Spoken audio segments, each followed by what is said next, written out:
छपैलो गेलो माराबा छरा काडाबा छपैलो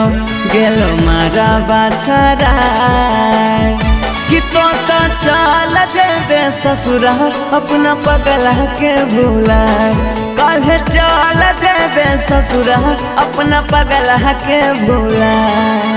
लागो तो जिन गया तोरा बिना रे जहान लागो तो जिन गया तोरा बिना रे जहान कि काल्हे चल जैतौ पगली पगला तोरो ससुरार काल्हे चल जैतौ पगली पगला तोरो ससुरार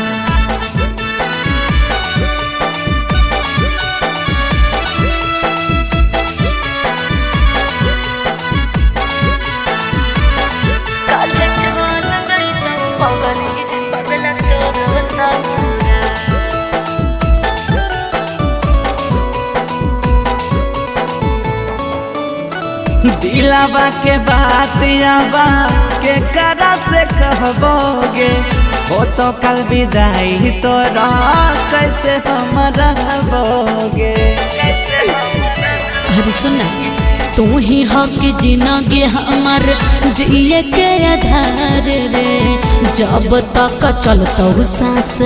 करबो हम प्यार रे सुना सुना लगतो तोरा बिना ही संसार सुना सुना लगतो तोरा बिना ही संसार कि तो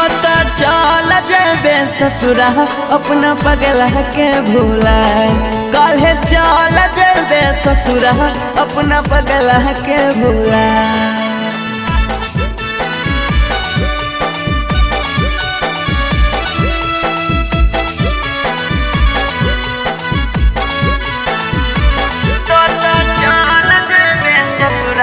अपना पगला के भूला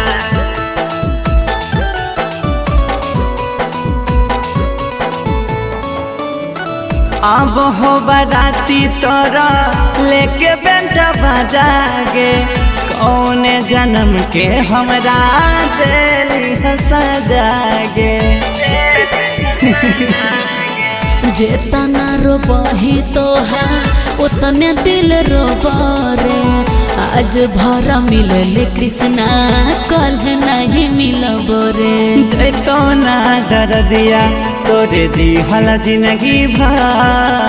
जैतो ना डर दिया तोरे दिहल जिंदगी भर कि तो चल जेबे ससुरा अपना पगला के भूला काल्हे चल जैतौ पगली पगला तोरो ससुरार।